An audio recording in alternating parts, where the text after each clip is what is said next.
Muchas gracias, estimado Reader, y también a Audiápolis y todos quienes hacen posible la organización de este evento y por supuesto a quienes están asistiendo hoy para conversar un rato sobre el proceso constitucional de acción popular.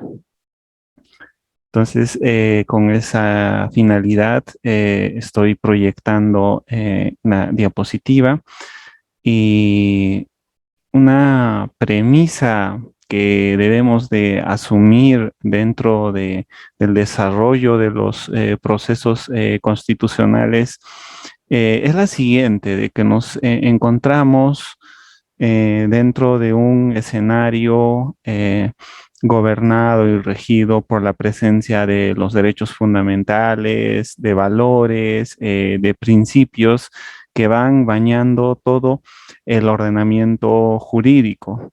Y para que este plexo que viene recogido en la idea del Estado constitucional sea protegida, requiere de determinadas garantías o determinados procedimientos que puedan asegurar la vigencia de lo que supone el Estado constitucional.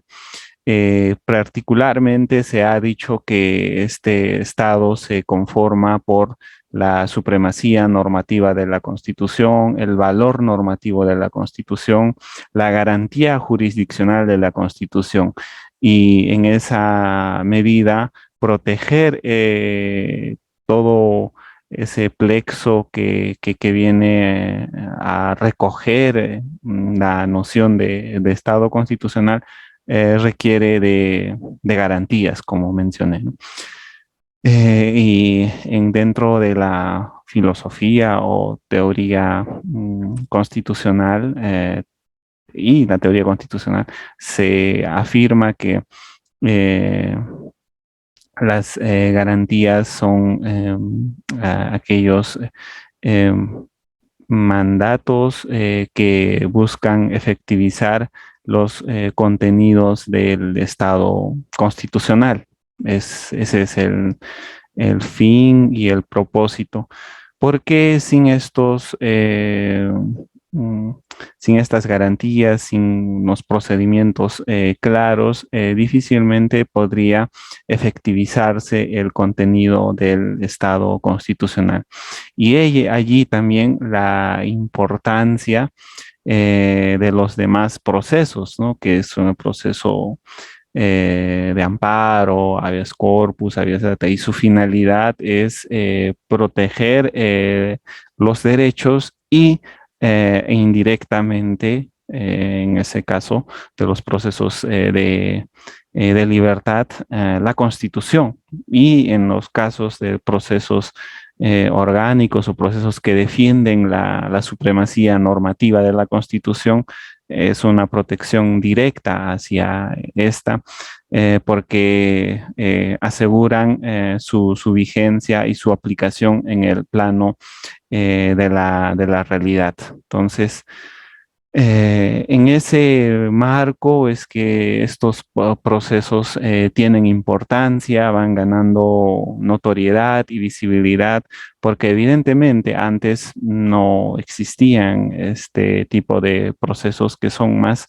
sofisticados con el paso del tiempo y además las formas de vulnerar los derechos fundamentales, de poner en riesgo la supremacía normativa de la Constitución han ido incrementando, han ido expandiéndose en esa medida también, ¿no? O sea, se van complejizando y van apareciendo nuevas maneras de poner en riesgo los derechos y la propia Constitución, los valores, y eso hoy puede ser advertido con facilidad.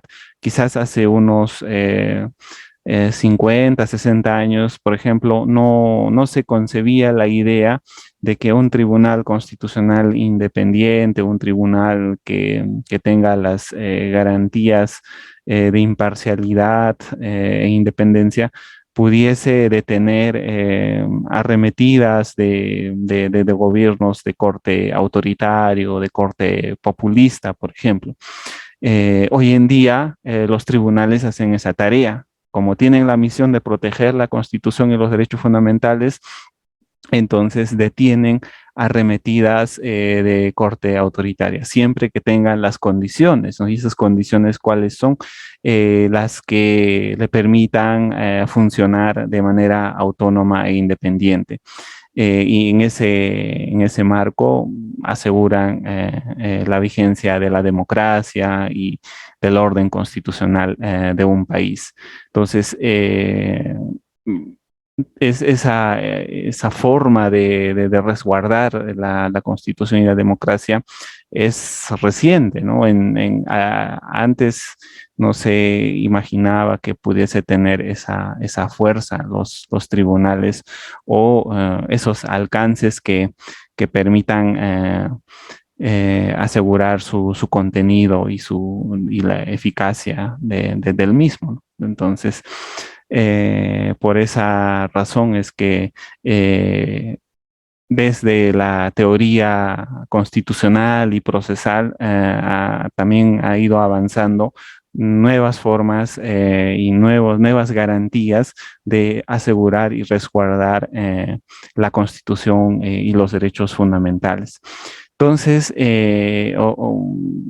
teniendo ese presupuesto, esa premisa, hoy vamos a desarrollar sobre los alcances del proceso constitucional de acción popular que está desarrollada en el Código Procesal Constitucional y prevista en la Constitución de 1993 como un proceso constitucional. Y este proceso constitucional va íntimamente conectado con lo que acabo de mencionar, con la defensa del Estado constitucional, los valores, los principios. Y concretamente este proceso busca asegurar la defensa de la Constitución, la supremacía de la Constitución y también de la ley, que es una expresión de la Constitución y de la actividad legislativa. Entonces, este proceso encuadra su finalidad en proteger la Constitución y también la ley, porque los agravios o vulneraciones que puedan sufrir la Constitución y la ley son diversas, ¿no? Pero este proceso concretamente se encarga de proteger la supremacía de la Constitución y de la ley. Y en el caso de los procesos de inconstitucionalidad es mucho más evidente, ¿no? que protege la supremacía normativa de la Constitución. Y en este caso eh, vendría a ser la ley y la Constitución, porque su objeto de control, su objeto de evaluación es una norma inferior a la Constitución y a la propia ley. Y allí tiene la importancia o la relevancia este proceso constitucional. La forma como podría contravenir una norma infralegal, en este caso, son de diversas maneras. Puede ser directa, indirecta, de carácter total, parcial, como por la forma y por el fondo, al igual que los procesos de inconstitucionalidad cuando una ley contraviene la Constitución. Entonces, en este supuesto, una ley podría contravenir directamente, una norma infralegal perdón, podría contravenir directamente la ley o la Constitución, y en ese caso se procede a activar este proceso constitucional de cumplimiento. También podría ocurrir de forma total o parcial. Una parte de la norma cuestionada podría contravenir o solo o la totalidad, ¿no? Y también por la forma o por el fondo. Quizás no se cumple con determinados procedimientos de aprobación de la norma cuestionada, entonces contraviene por la forma, porque la ley u otra norma de igual jerarquía determina cómo debe de aprobarse esta norma infralegal que va a ser objeto de cuestionamiento en el proceso de acción popular. Y por el fondo, habitualmente es por cuestiones materiales como los derechos fundamentales, los principios, entre otros. Y en suma, lo que tenemos hasta el momento es que el proceso de acción popular verifica dos aspectos concretos. Como sabemos, en el proceso de inconstitucionalidad, parámetro de protección es la Constitución, solo la Constitución. Y por supuesto las normas que la desarrollen, pero estas tienen rango constitucional. En cambio, en el proceso de acción popular, primero se controla o verifica la legalidad de esta norma infraconstitucional con la ley, que respete o que tenga coherencia con la ley. Ese es el primer paso. Segundo es que no contravenga la Constitución, porque una norma infralegal podría contravenir la ley o la Constitución. Eso podría ocurrir, por ejemplo, en el caso de un reglamento. El reglamento podría desarrollar contenidos o aspectos más allá de los previstos en la propia ley. Entonces, en ese caso, se produciría una afectación a la ley, porque el reglamento debe de desarrollar el cómo de la ley, pero sin extralimitarse. Si se extralimita, entonces está contraviniendo o alterando la ley. Y en ese caso, el proceso de acción popular es perfectamente calza como una medida de control de esa situación. Y probablemente quizás en la implementación de una resolución o del mismo de un reglamento podría contravenirse un derecho fundamental o algún principio recogido en la Constitución. Y en ese caso, ya el parámetro de evaluación, de control, ya no será la ley, sino la Constitución directamente, porque se produce una colisión del contenido de esa norma infralegal con la Constitución, por ejemplo, que pretenda delimitar el ejercicio del derecho a la libertad o que tenga como propósito restringir determinados ámbitos de protección del derecho a la igualdad. Eso definitivamente escapa a los alcances o a los propósitos que pueda tener una norma infralegal, ¿no? Esas modificaciones se tendrían que hacer a nivel de una norma constitucional. Entonces, puede producirse estos dos escenarios, ¿no? Una que es la violación directa de la ley o violación directa de una disposición constitucional. Y por supuesto, también podría suceder que se dé ambas circunstancias, ¿no? Que vulnere tanto la ley que está reglamentando y también la Constitución. Pues no hay ningún problema allí porque igual el proceso es es posible de ser planteado, ser iniciado en ambas situaciones. Eso con relación a los alcances y la finalidad del proceso de acción popular. Luego, sobre la procedencia de la demanda. La demanda de acción popular procede contra los reglamentos, normas administrativas y resoluciones de carácter general, cualquiera que sea la autoridad que la emane, en este caso, siempre que infrinjan la Constitución o la ley. Esa condición la que se dispone incluso en el mismo Código Procesal Constitucional.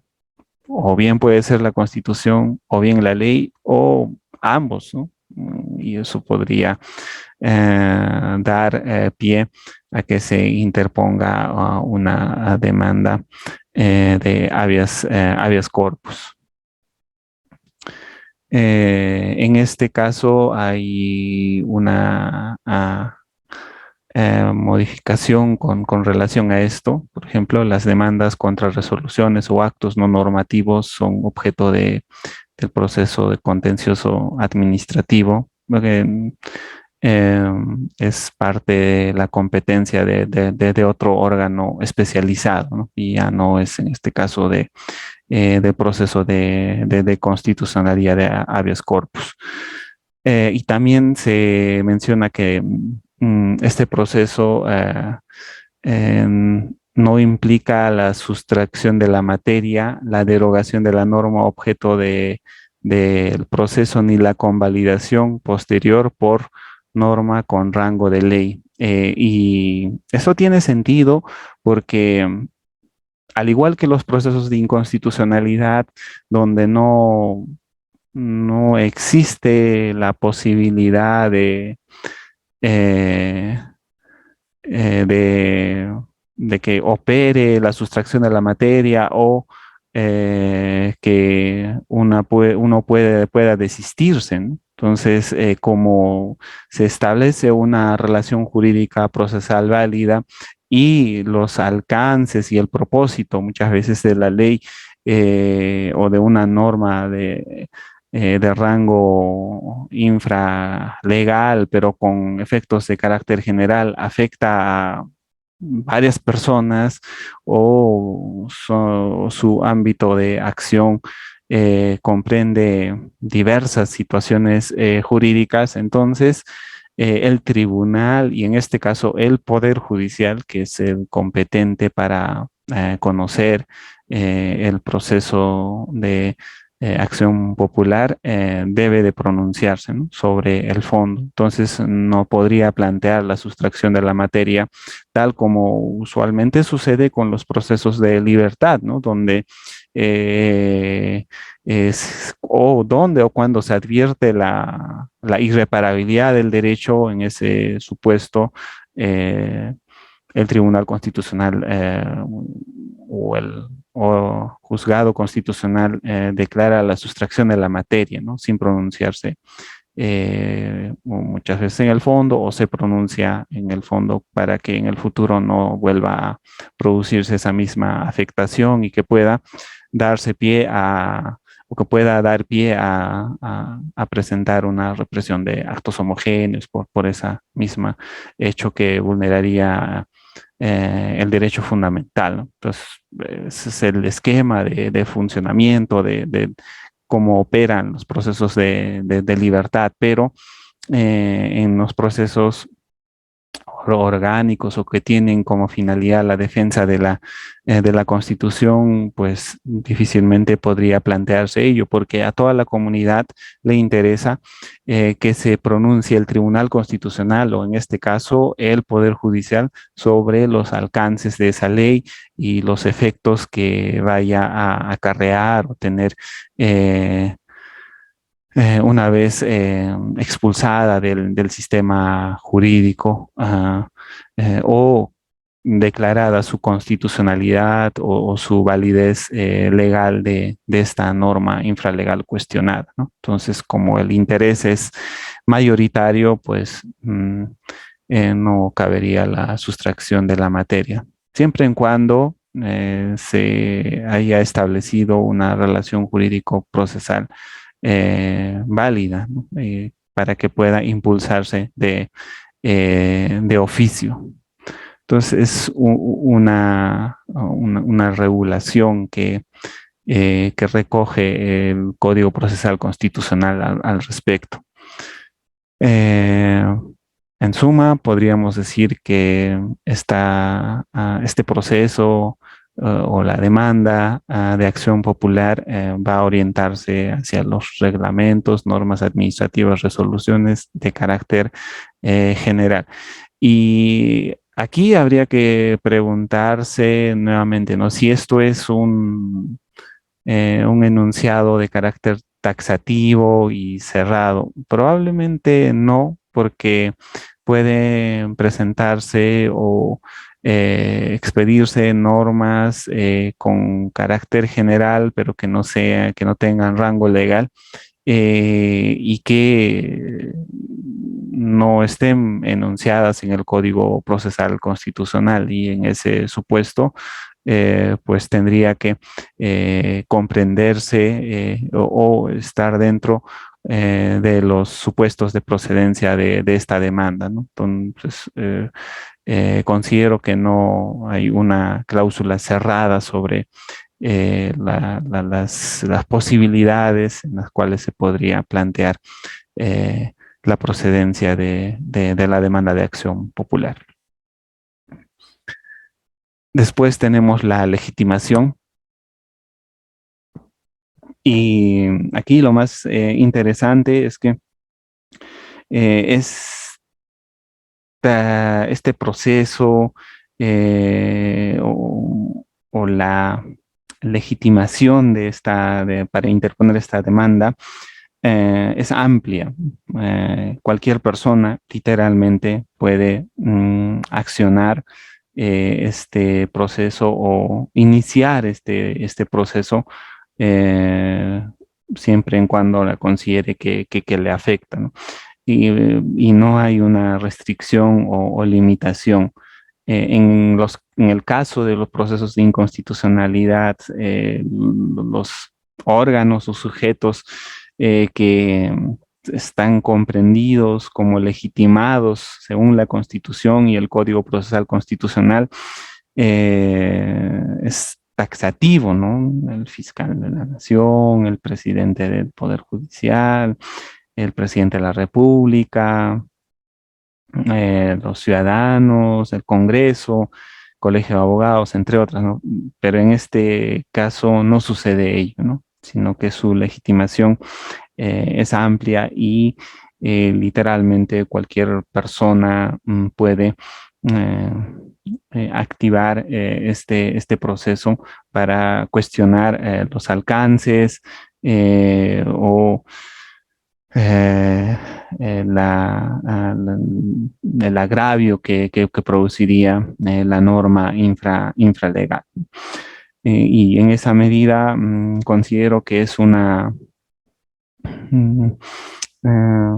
una opción o una posición favorable, porque de por medio está o se encuentra la legitimación de los procesos constitucionales. En la medida en que este proceso constitucional puede ser iniciada por cualquier persona, entonces su legitimación aumenta.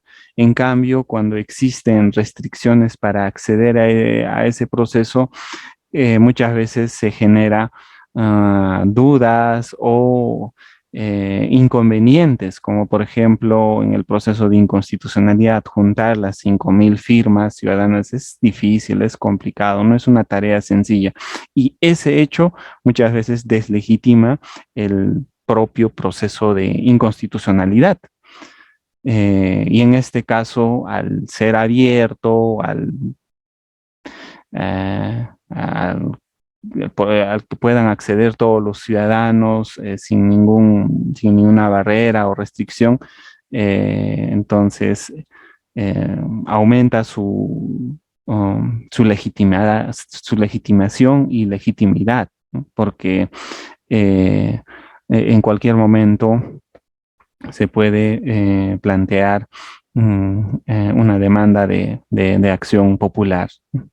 siempre y cuando se encuentre la incompatibilidad de la norma infralegal con la ley o la constitución. Entonces, la única condición que debería eh, de concurrir o producirse. Entonces, si ello se verifica, entonces mm, procede la demanda de acción popular. Y como digo, es una forma de legitimar y de ampliar sus alcances, de validar el mismo proceso. Y creo que lo mismo debería suceder con el proceso de inconstitucionalidad, ya que nos encontramos en esa paradoja muy eh, problemática y controvertida muchas veces, ¿no? Que es el enfrentamiento entre democracia y constitución. La protección de determinados valores o contenidos de la Constitución que hacen los jueces constitucionales eh, se realiza bajo el respaldo de la Constitución. Entonces, lo que están protegiendo los jueces es la Constitución, pero este hecho es también antidemocrático muchas veces. ¿Por qué? Porque entra en colisión con la voluntad popular si se trata de una ley y si se trata de reglamentos o resoluciones con la voluntad del órgano que la ha emitido. Entonces, no tiene muchas veces eh, competencias el Tribunal Constitucional para invalidar actos que vienen a ser refrendados de democracia o de esos rasgos democráticos, ¿no?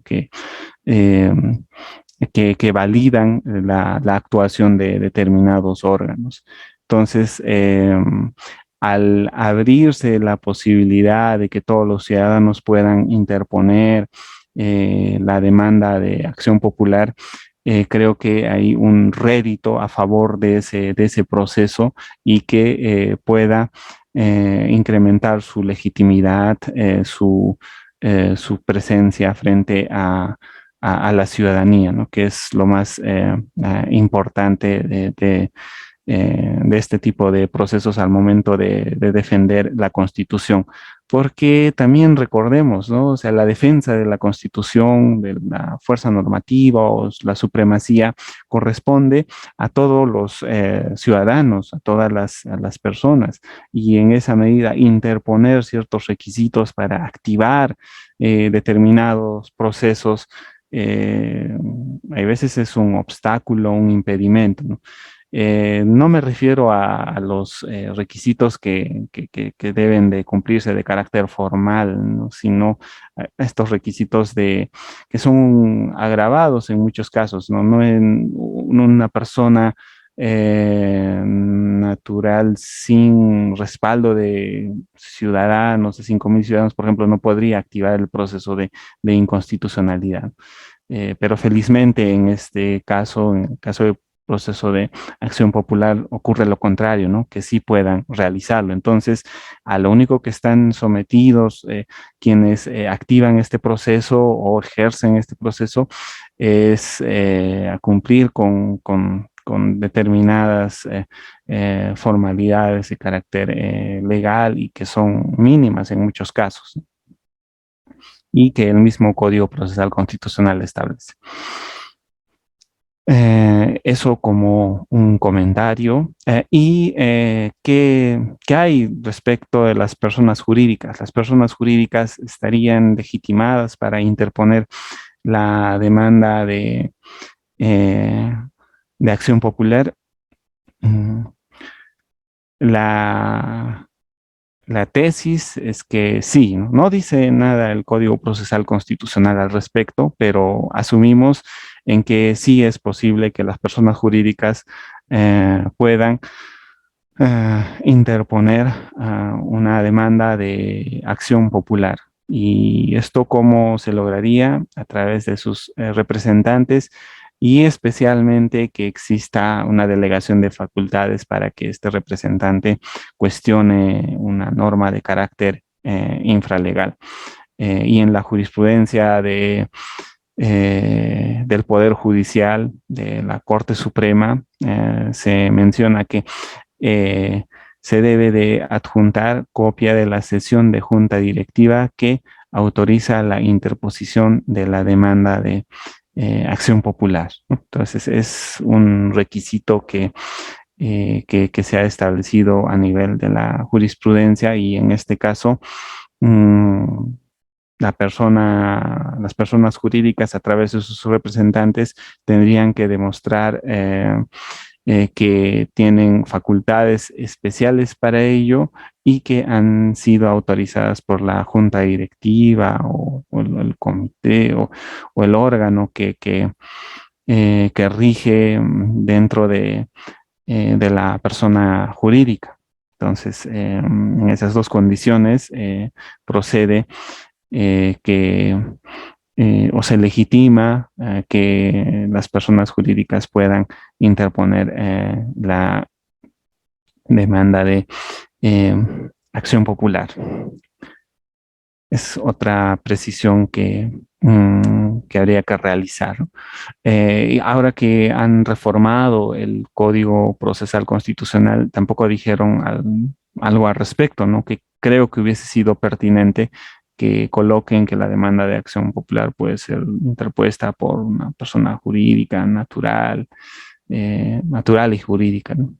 Bueno, podría haberse precisado, pero creo que con la regulación de cualquier persona ya se puede entender que podría ser natural y jurídica, ¿no? Después, con relación a la competencia, lo que debemos de recordar aquí es que el Poder Judicial tiene una competencia originaria y exclusiva, porque empiezan en las salas del Poder Judicial y termina en la Corte Suprema, ¿no? Sala constitucional. Entonces, la primera instancia es en una sala del Poder Judicial, en aquellas donde haya especialidad administrativo, laboral, pues según la naturaleza de la norma que se cuestiona, se planteará en una de ellas, pero en lugares donde no haya una sala especializada en esas materias, entonces la sala civil es la competente, no es la que absorbe todas las materias. Y en esa medida inicia en la sala el proceso de acción popular y después, como segunda instancia, pasa a la Corte Suprema, a la Sala Constitucional, que es la que se pronuncia de forma definitiva ya sobre el proceso de acción popular. Entonces, el código menciona que la Sala Constitucional de la Corte Superior del Distrito Judicial al que pertenece el órgano emisor, cuando la norma objeto de la acción popular es de carácter regional o local, y si no existiese, la sala a cargo de los procesos civiles, ¿no? Es la regulación y en varias partes del país, pues su interposición se produce en las salas civiles, ¿no? Que existe en todas las jurisdicciones del país. Luego, en los demás casos, la sala constitucional de la Corte Superior de Lima y si no existiese, la sala a cargo de los procesos civiles, nuevamente, ¿no? Entonces, en lugares donde no existan salas especializadas, las salas civiles son las que asumen esta competencia de forma exclusiva y originaria para evaluar la constitucionalidad o la legalidad de un reglamento o de otra norma infralegal. Y también hay que mencionar sobre los anexos de la demanda que debe de precisarse, la designación de la sala en la que se interpone, el nombre, la identidad y domicilio del demandante, la denominación precisa y el domicilio del órgano emisor de la norma objeto de proceso, el petitorio, la copia simple de la norma, los fundamentos en que se sustenta la pretensión y la firma del demandante o del representado, ¿no? Y naturalmente del abogado, que en estos casos se requiere en, en la generalidad de los procesos de acción popular que se vayan a interponer. El plazo para interponer la demanda es de 5 años y el conteo o el plazo corre a partir de la publicación de la norma en, en el diario oficial del peruano o eh, un diario de alcance o mayor circulación de la norma infralegal que es objeto de cuestionamiento. Y vencido el plazo, prescribe la pretensión. Y aquí viene el problema, ¿no? ¿Qué sucede si han transcurrido los 5 años y esa norma infralegal sigue rigiendo en el sistema jurídico peruano? O sea, sigue produciendo sus efectos. ¿Cuál sería el remedio uh, o la salida jurídica que podría plantearse frente a ello? Entonces, el Código Procesal Constitucional dice que el artículo 51 y el 138 de la Constitución siguen rigiendo, ¿no? Entonces, y ello supondría que los jueces al momento de interpretar o evaluar la norma infraconstitucional, digamos, una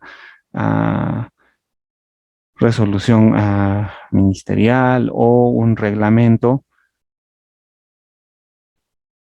detecten que es inconstitucional al comprobar o al contrastar con la Constitución o que colisiona con la ley o con una norma de carácter general, entonces lo que debería de ocurrir es la aplicación del control difuso, ¿no? ¿Con qué propósito? Con la finalidad de asegurar la supremacía normativa de la Constitución y adecuar esa norma en el caso concreto de sus alcances hacia la Constitución, pero de ninguna manera va a implicar la derogación o dejar sin efecto la norma. Entonces, esa es la salida, porque puede ocurrir que después de 5 años uno advierta que la norma es inconstitucional o que contraviene la ley. Entonces, en ese supuesto, cabe la posibilidad de realizar el control difuso de constitucionalidad. Eso con la intención y un propósito de proteger la supremacía normativa de la Constitución. Con relación al emplazamiento y publicación de la demanda, la sala traslada una vez que admite la demanda al órgano emisor o el órgano que ha dictado la norma cuestionada, ordena la publicación del auto admisorio en el diario oficial, el peruano, o en el de mayor circulación en el distrito judicial donde se interponga. ¿Y eso con qué propósito? ¿Cuál es la razón de regular este contenido o este punto eh, de publicar, ¿no? El auto admisorio? Porque eventualmente pueden existir más personas interesadas en los alcances o la forma como debería de resolverse este proceso, ¿no? Eh, y en esa medida, una forma eh, de dar a conocer hacia el público y a quienes eventualmente estén interesados en los alcances de la norma, es publicándola. Y esto también puede posibilitar la intervención de amicus curiae o de terceros que estén interesados en participar y esclarecer con mejor criterio o juicio sobre la compatibilidad de esta norma infralegal con la ley o con la Constitución. Y usualmente estas personas interesadas pues no tienen otra forma de enterarse que a través de la publicación o cuando hay cierta afinidad o están atentos al asunto, ¿no? Pero si eso no fuese posible, entonces publicitarlo es una buena manera de dar a conocer que se viene impugnando una norma de carácter infralegal y que tiene determinados alcances o que regula determinado contenido que podría perjudicar a, a- a diversas personas. eh, y en esa medida, en ese marco, eh, pueden interesarse también otras personas y intervenir para que se aclare, para que mm, pueda solucionarse con mayores criterios o elementos sobre la constitucionalidad o la legalidad de, de la norma infralegal. Entonces, ese es el propósito de publicitar, ¿no? El auto admisorio. Y una vez que sucede ello, entonces aparecerán personas interesadas en intervenir en el proceso. Ahora, con relación a la notificación o al emplazamiento, pues se asume que es el órgano de mayor jerarquía, ¿no? Quien ha emitido la norma que es objeto de cuestionamiento. A él se le emplazará directamente. Respecto a la medida cautelar, en los procesos de habeas corpus se contempla la posibilidad de interponer una medida cautelar. ¿Y esto cuándo ocurre? Cuando la sentencia de primer grado ha sido expedida, una sentencia estimatoria. Y esta sentencia genera cierta seguridad de que el reglamento o la resolución cuestionada es incompatible con la ley o la Constitución. Entonces, en esa medida, hay una fuerte carga o eh, argumentación para sostener que si continúa produciendo sus efectos, va a vulnerar derechos o determinados intereses. Y en esa orientación, eh, aparece la necesidad de plantear una medida cautelar hasta que se solucione definitivamente con un pronunciamiento de la Corte Suprema, ¿no? Entonces, cuando la Corte Suprema ya la convalide, en ese caso, eh, se expulsará la norma de forma inmediata, ¿no? De lo contrario, pues la norma recobrará su vigencia.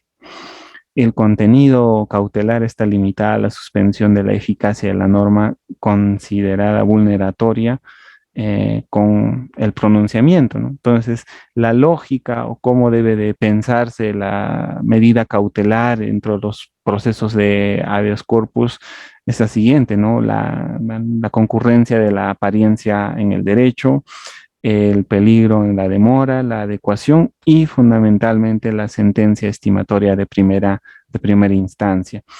Y creo que esto de la apariencia y peligro en la demora ya son elementos fuertes cuando ya existe una sentencia estimatoria de primera instancia, ¿no? Se menciona allí que esa norma infralegal vulnera derechos o contraviene determinados contenidos de la ley o de la Constitución. Y, y en esa medida, eh, pues la argumentación ya estaría recayendo o valiéndose de lo que dice la sentencia estimatoria de primera instancia. Y allí ya no habría, digamos, mayor ejercicio argumentativo que realizar, porque no se puede interponer una medida cautelar antes de que se emita la sentencia en primera instancia, ¿no? No es posible ello, sino cuando ya sea expedido. Entonces, la carga de la argumentación para solicitar la medida cautelar ya recaería en la sentencia, porque en la sentencia ya se dirían varias cosas, ¿no? Sobre la legalidad o la constitucionalidad de la ley o de una norma infralegal, ¿no? Entonces, ese es el razonamiento. Y aquí aparece otro elemento, otra duda o incógnita respecto a la actuación inmediata. Se podría solicitar la actuación inmediata una vez que eh, se tenga la sentencia de primera instancia. Eh, por la naturaleza de la actuación inmediata que es de carácter eh, incuestionable, o sea, no hay forma de revertir ello. Entonces, eh, sus efectos se producen inmediatamente en el tiempo, ¿no? No es como en la medida cautelar. En la medida cautelar siempre va a estar sujecionada, condicionada a los efectos que vaya a producir el proceso principal, ¿no? Entonces, si el principal es declarada infundada, entonces la medida cautelar también deja de tener vigencia. Y en la actuación inmediata ello no es así, no se concibe como una mm, medida subordinada a la principal, ¿no? Sino que su ejecución se produce de modo permanente y que no puede ser variable, ¿no? No va a poder ser cambiada. Entonces sus efectos en el tiempo se producirán eh, con seguridad, ¿no? Con seguridad sin que pueda ser cuestionada. Y por allí que la doctrina y la misma jurisprudencia del Poder Judicial rechaza la posibilidad de que exista una actuación inmediata de eh, de las sentencias en este tipo de procesos, ¿no? Entonces es algo que se ha previsto dentro de la doctrina y de la jurisprudencia principalmente, ¿no? No dice nada respecto a la normativa o el Código Procesal Constitucional. Esas son las aclaraciones que habría que realizar en este punto. Luego, un aspecto interesante dentro de estos procesos es la consulta.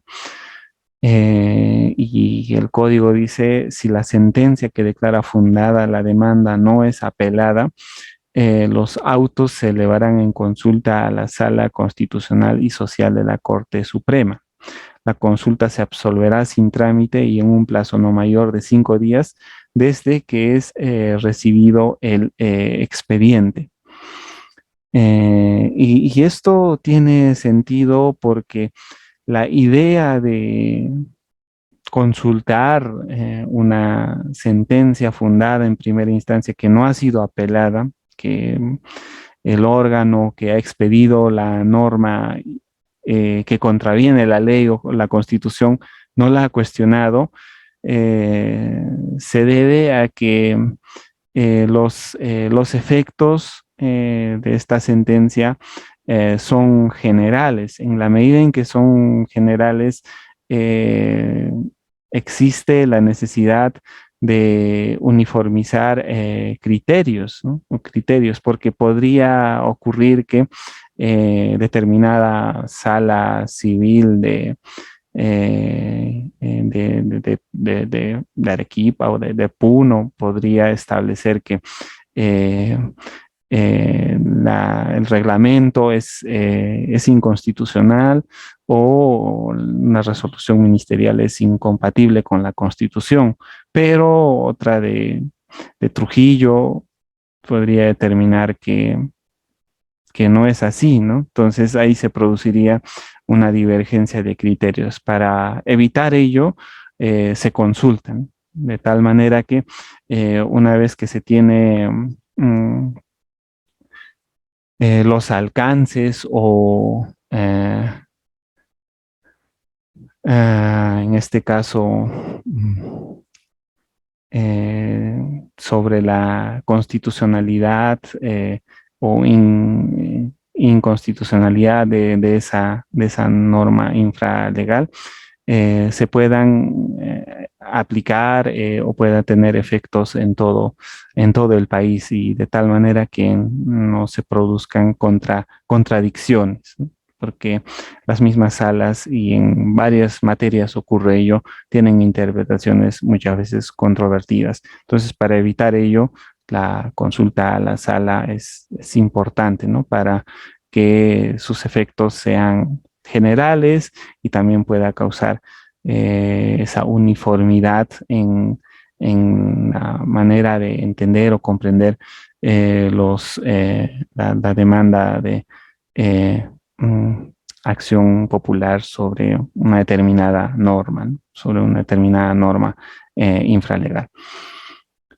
Eh, y también por los efectos vinculantes, ¿no? Que establece esta sala, ¿no? O sea, no es una sentencia emitida por una sala civil o sala constitucional o administrativa o laboral, ¿no? Sino que es una sala de la Corte Suprema. Entonces, en esa medida, sus efectos alcanzan y se producen en todo el país. Y en esa perspectiva,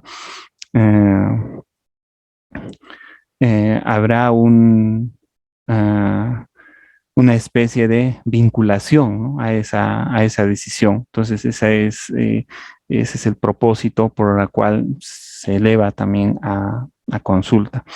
Y otra es la validación de un órgano similar, ¿no? Con alcances generales, porque las normas infralegales son muchas veces emitidas por dependencias, por viceministerios que pertenecen a un órgano como es el Poder Ejecutivo. Entonces, o en el caso de los reglamentos, ¿no?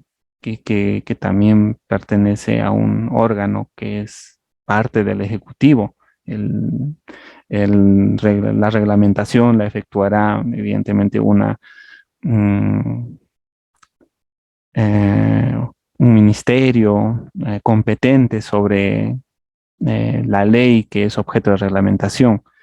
Entonces, sus alcances y el órgano del que se trata es general, ¿no? Tiene una visión eh, de alcances eh, mayores y que abarca todo el país en algunos casos. Entonces, es necesario que también un órgano con esas mismas características o rasgos pueda pronunciarse, ¿no? Pueda decir que este reglamento que se ha emitido es inconstitucional o no guarda coherencia con la ley y es una manera de legitimar el contenido de la misma, también, ¿no? De la sentencia que se expide en el marco de un proceso de acción popular.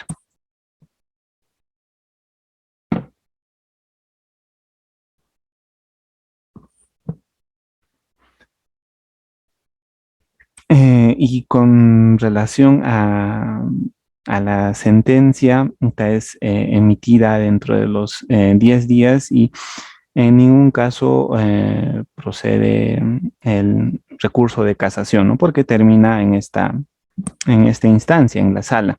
Entonces, si culmina allí, no hay necesidad de cuestionar en otra instancia, ¿no? Ya es el órgano de cierre, eh, el, la sala o el órgano de la Corte Suprema. Y aquí nuevamente, ¿no? Si es posible desistirse del proceso o a, allanarse. Habíamos mencionado que desistirse es difícil, es complicado, entonces no es posible el desistimiento y la misma jurisprudencia dice ello, ¿no? Que el desistimiento no está permitido porque es al establecerse una relación jurídico procesal válida, tiene que pronunciarse en el fondo sobre los alcances de esa norma cuestionada de inconstitucionalidad. Y en este caso sería procedente allanarse tampoco, ¿no? Porque eso significaría convalidar la inconstitucionalidad o la ilegalidad de una norma. Entonces los órganos están en cierta manera habilitados para uh, defender, ¿no? La legalidad del reglamento o la norma que viene siendo cuestionada. Aunque en algunos casos si es muy evidente, entonces probablemente puedan allanarse, ¿no? Pero la idea es que en ese propósito de defender la supremacía de la Constitución y la coherencia, puedan estos órganos competentes contestar la demanda, ¿no? Y no allanarse eh, a ella. Y una vez que se emite la demanda eh, o la sentencia, en este caso, perdón, en el marco del proceso de inconstitucionalidad, cabría plantear un, un proceso de amparo o qué otra medida podría corresponder, porque la Sala Constitucional de la Corte Suprema, al pronunciarse en última instancia sobre los alcances de una norma, ya sea constitucional, o sea, puede ser constitucional o inconstitucional o legal, ilegal, cierra las posibilidades de que ésta pueda ser cuestionada a través de un proceso de casación o un recurso de casación, ¿no? O sea, no es posible, la misma norma lo establece. Pero, ¿qué sucede en aquellos casos donde habría una vulneración de derechos fundamentales o principios o contenidos materiales que no se habrían observado en el proceso de resolución eh, por, por el órgano judicial, ¿no? En este caso? ¿Qué recurso podría plantearse? Por ejemplo, se cuestiona la, la ilegalidad de un reglamento y el órgano, en este caso el Poder Judicial, al momento de evaluar definitivamente llega y define que ese reglamento es contrario a la Constitución, pero ha ocurrido en el proceso un vicio. Por ejemplo, el código dice que deba de correrse traslado a las partes, en este caso, ¿no? Para que puedan informar. Y si no se ha cumplido con ese procedimiento, ¿qué es lo que ocurriría? Declarar o solicitar la nulidad, ¿no? Pero el mismo proceso de acción popular no lo permite. Entonces, a través de una demanda de amparo podría advertirse esa irregularidad, porque es obligatorio que las partes concurran a informar, a, a defender y expresar oralmente su posición sobre los alcances de la norma. Y en esa medida, lo más importante es que puedan informar y defender, ¿no?, su posición. Si una de las dos partes no ha hecho ese trámite o ese procedimiento, entonces, ¿qué es lo que ocurre? Una vulneración de principios como puede ser el debido proceso, porque no se ha escuchado a la otra parte, pero el órgano judicial no ha advertido ello y aún así ha resuelto. Entonces, en ese caso, correspondería eh, declarar o plantear o formular un proceso de amparo para que se declare nula la sentencia que se ha emitido. Pero esto no debe suponer eh, el cuestionamiento de la forma como ha resuelto el Poder Judicial, ¿no? ¿Eso qué quiere decir? Que el cuestionamiento a través del proceso de amparo que se interponga contra la acción popular, contra una sentencia de acción popular, solamente advertirá el vicio, ¿no? En este caso, el vicio que estamos comentando es que no se haya realizado el informe oral. Entonces, advertirá ese vicio y ese vicio vulnera determinado principio, derecho de defensa, que es parte del debido proceso y por ende se declara nula, ¿no?, la sentencia. Pero en ningún supuesto, en ningún caso, y la misma jurisprudencia lo establece también, puede pronunciarse sobre el sentido o la forma en que se ha resuelto, ¿no? O los alcances eh, eh, que, que han tenido o cómo ha resuelto el Poder Judicial. O sea, no puede ordenar que se resuelva indicando que esta norma es constitucional, que esta norma es inconstitucional o que esta norma es legal o es ilegal, ¿no? No podría ordenar ello, solo advertir procedimentalmente que se ha vulnerado o alterado determinado contenido dispuesto o exigido por la Constitución y por los principios que rigen los procesos constitucionales. Entonces, solo llega hasta ese punto, ¿no? Y en ningún caso analizar el fondo, ¿no?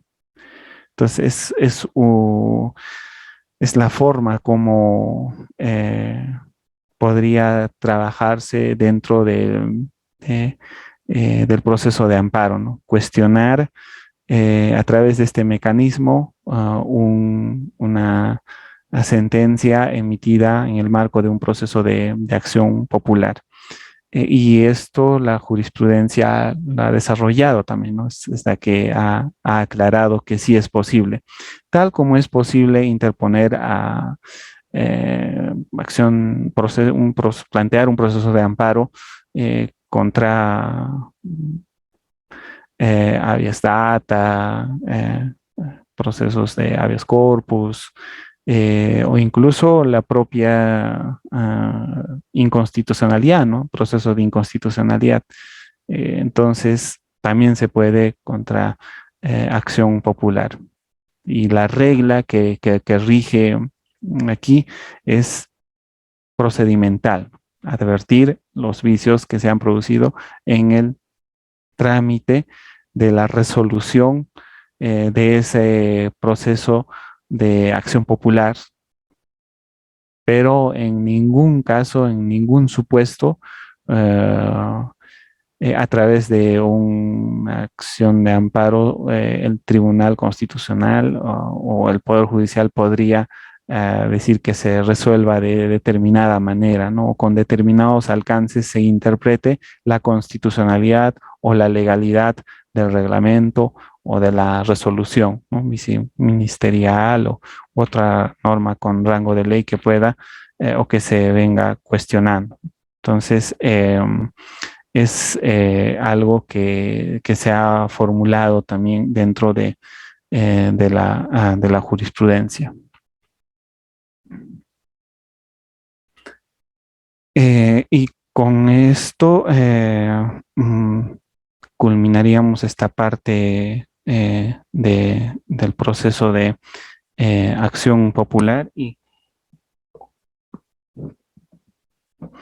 eh, hemos visto dentro de la jurisprudencia, eh, por ejemplo, lo siguiente, y esto no ha sido tan desarrollado a nivel eh, de la norma, ¿no? A nivel del proceso del Código Procesal Constitucional. Y es que al inicio habíamos mencionado que hay determinadas normas infralegales que contravienen la ley. Esa es una especie, una modalidad de controlar la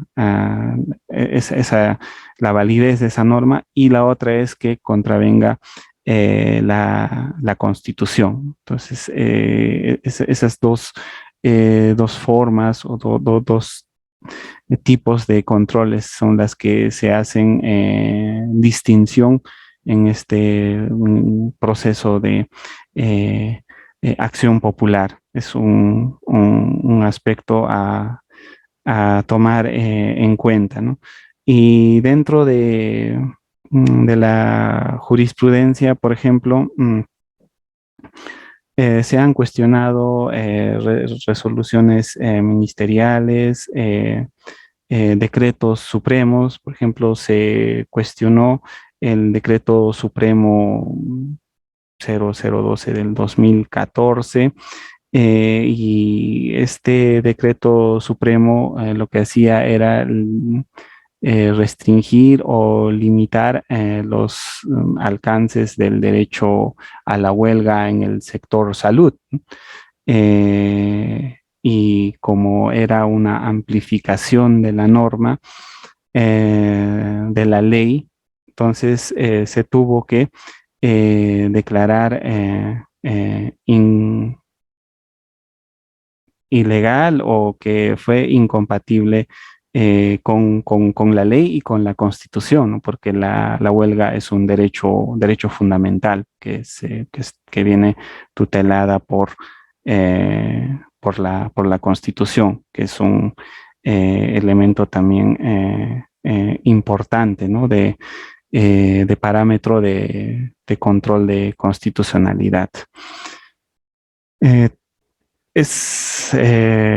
son algunos casos que tenemos. Otra también se ha dado contra la resolución ministerial, que esta es ya más conocida, ¿no? La 281/2016 sobre la perspectiva de género, ¿no? Que incorporaba en la currícula la perspectiva de género y que esto fue bastante cuestionado y eh,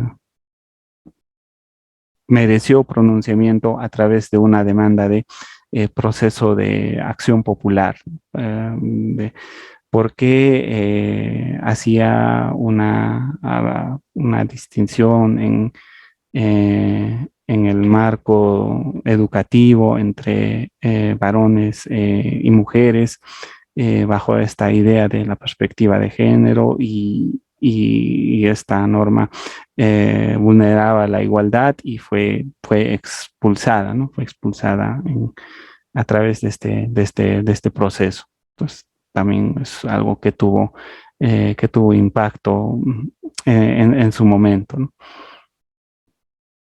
Es lo que podría comentarles y aquí hay algunas preguntas. Mm, Ya, esto de acción popular se las voy a pasar a través de Reader, las sentencias y el modelo, no hay problema.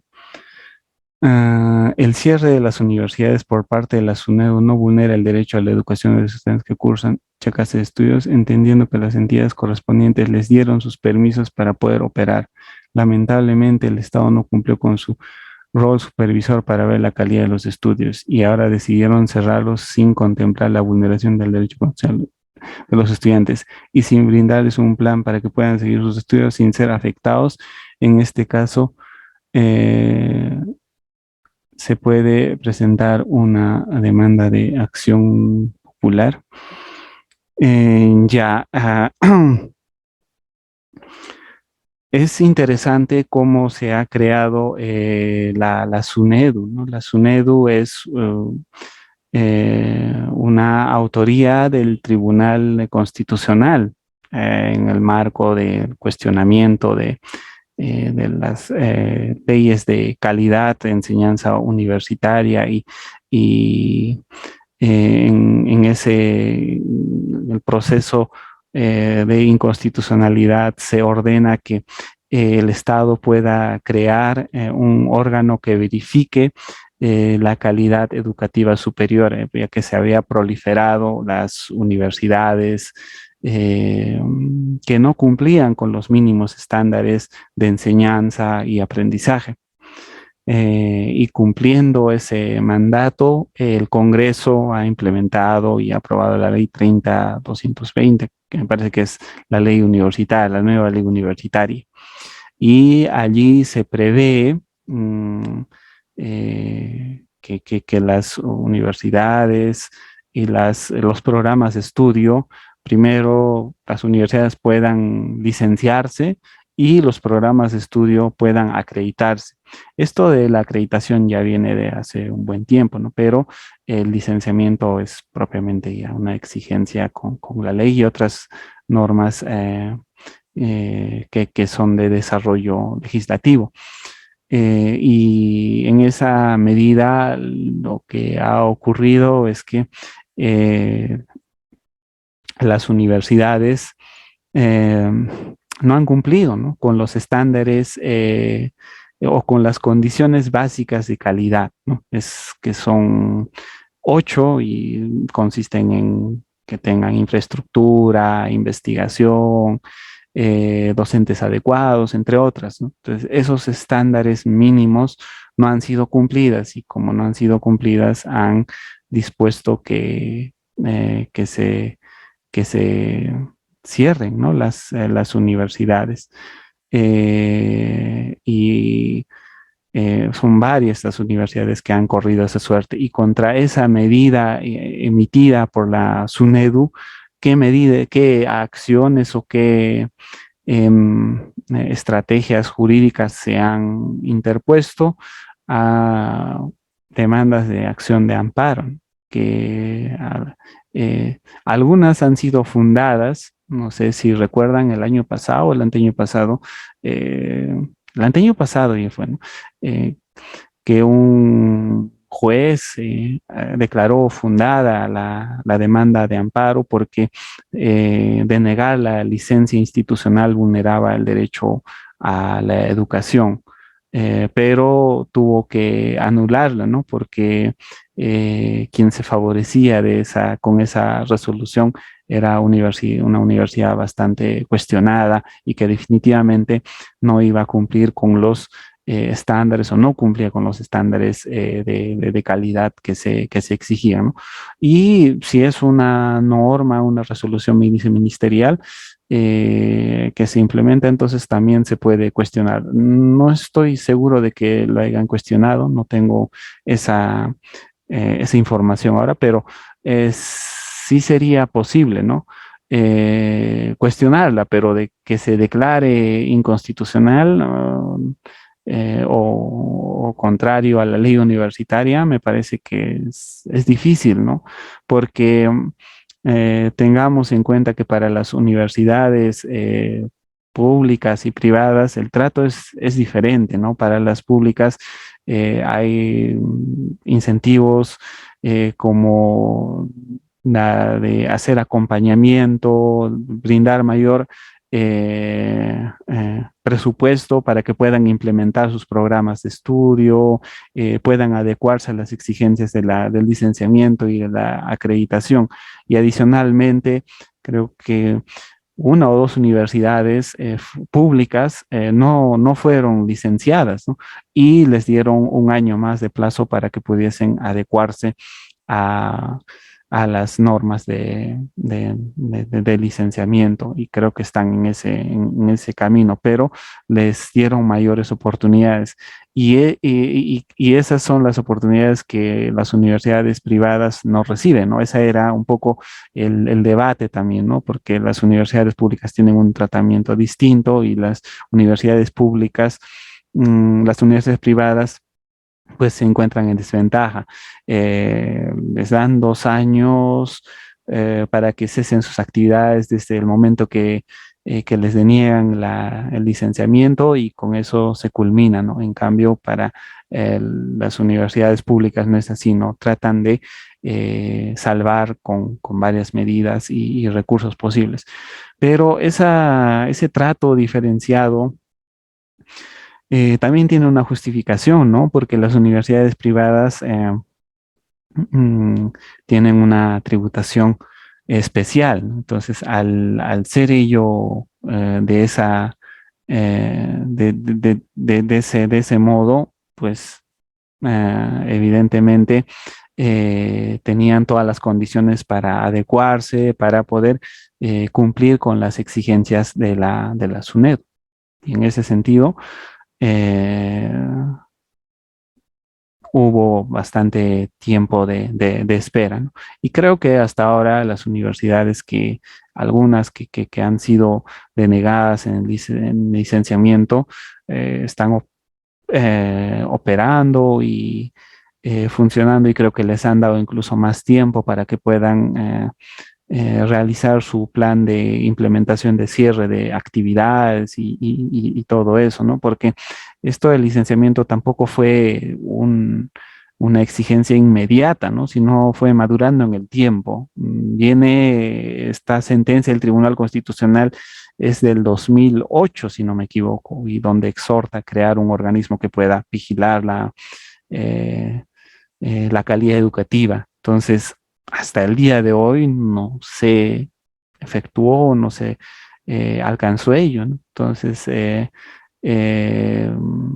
fue un proceso largo eh, que que ha tenido resultados indeseados para algunas universidades, para otras las deseadas, ¿no? Porque ha aumentado la competitividad, la mejora en la investigación, entre otras, ¿no? Y eso no sé si se ha traducido también en mejores incentivos económicos. Entiendo que en las públicas sí, ¿no? Sí, sí, sí se ha notado ello con profesores investigadores, con financiamiento de proyectos, entre otras, ¿no? Eso solo hablando a nivel de investigación. Hay algo más. El decreto legislativo, en ese caso sería inconstitucionalidad, el cual brinda una segunda oportunidad pública. Su licenciamiento por SUNEDU es discriminatoria ya que no les brinda las mismas oportunidades a las privadas, ¿no? Este vulnera el derecho a la igualdad, viéndolo como estudiante, ya que estudiante es igual, sea un público o privado. En este caso, se puede presentar una demanda de inconstitucionalidad, sería en ese caso, ¿no? Inconstitucionalidad si se trata de esa norma. Una demanda de inconstitucionalidad, sí, sí se puede cuestionar ello con esos fundamentos que mencionas, sí, porque evidentemente habría un tratamiento diferenciado, ¿no? Tanto de las públicas y privadas. Entonces, una demanda de inconstitucionalidad caería bien allí, demostrando de que efectivamente el trato no ha sido equitativo. Las universidades privadas, digamos, han entrado raudamente a este proceso de licenciamiento sin que tengan las mismas oportunidades que la pública. El financiamiento, porque las universidades privadas, para adecuarse a este proceso de calidad educativa, necesitan invertir más. Entonces, ese dinero, pues, la tienen que autosustentar.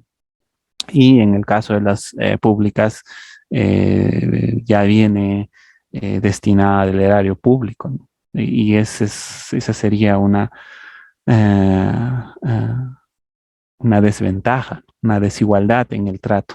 Es, Esos son algunos razonamientos que se podrían plantear en una demanda de inconstitucionalidad en este caso.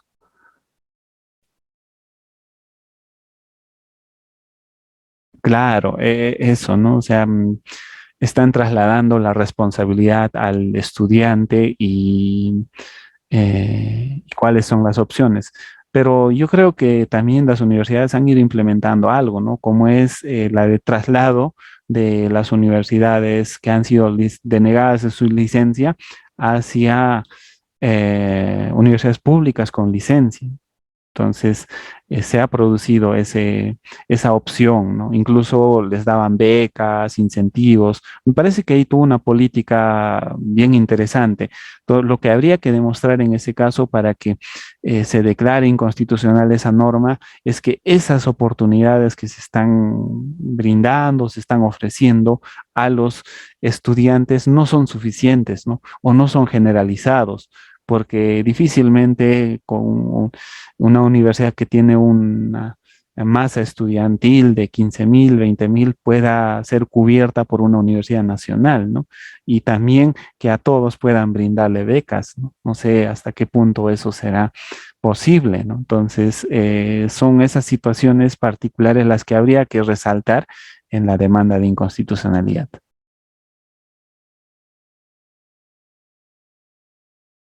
Claro, está bien, ese sería el argumento que podría ofrecer.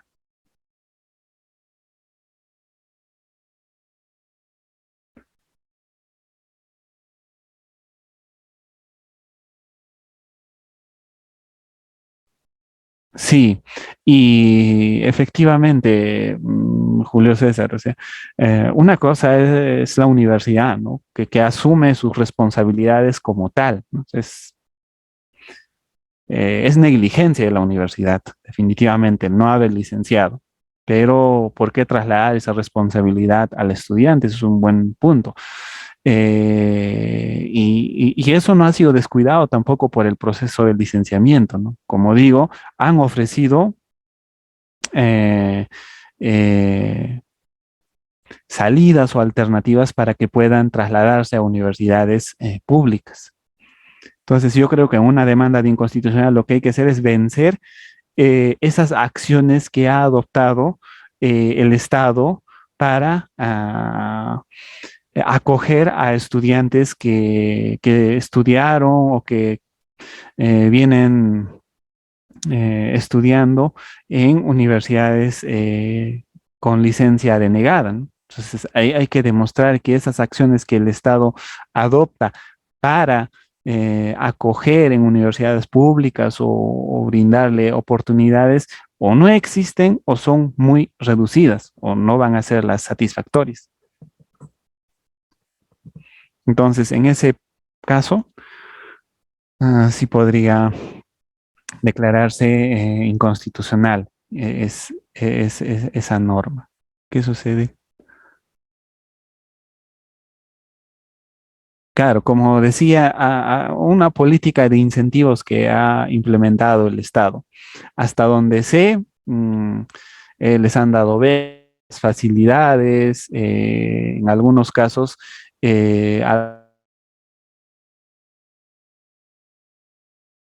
autonomitaria, que algunas universidades colocaban exámenes de admisión y otras pues también pueden no hacerlo, ¿no? Porque está en su facultad de autonomía, pero otras que sí, ¿no? Colocaron un examen de admisión para ubicar en qué semestre van a cursar y todo eso. En realidad es un lío grande, ¿no? Es un lío bien tremendo, para lo cual me parece que no se ha preparado adecuadamente esa mudanza, ¿no? Ese efecto no se ha medido porque los incentivos, las políticas que se pensaron para satisfacer esa masa estudiantil que queda sin estudiar, no han sido las suficientes, ¿no? No han sido las suficientes, han sido evidentemente escasas. Entonces yo creo que eso es lo que habría que cuestionar para derogar ese decreto legislativo.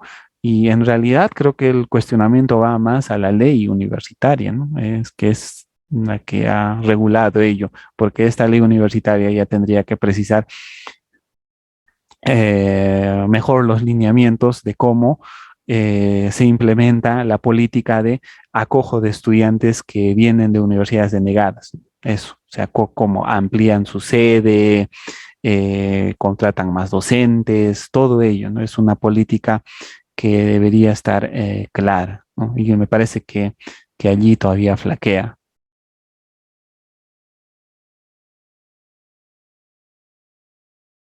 Sí, en esa demanda de amparo, como mencionaba, ¿no? O sea, como son regímenes distintos, sí, es el razonamiento que usan, ¿no?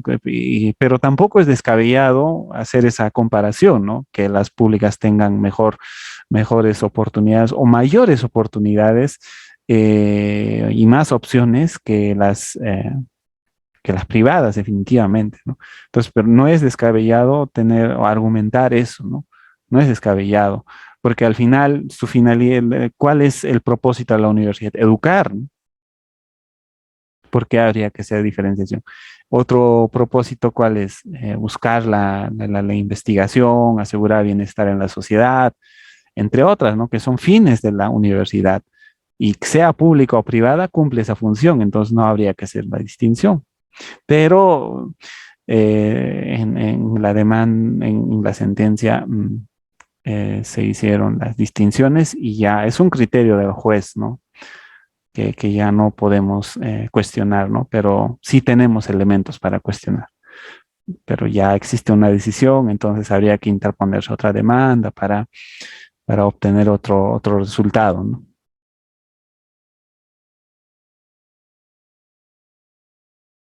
Sí, es todo un problema, sí. Sí, definitivamente. Es un problema de carácter estructural y creo que el Estado ha fallado ahí. En una demanda de inconstitucionalidad o de amparo, que se interponga, tendría que demostrarse eso. Todas las políticas que ha adoptado el Estado son insuficientes.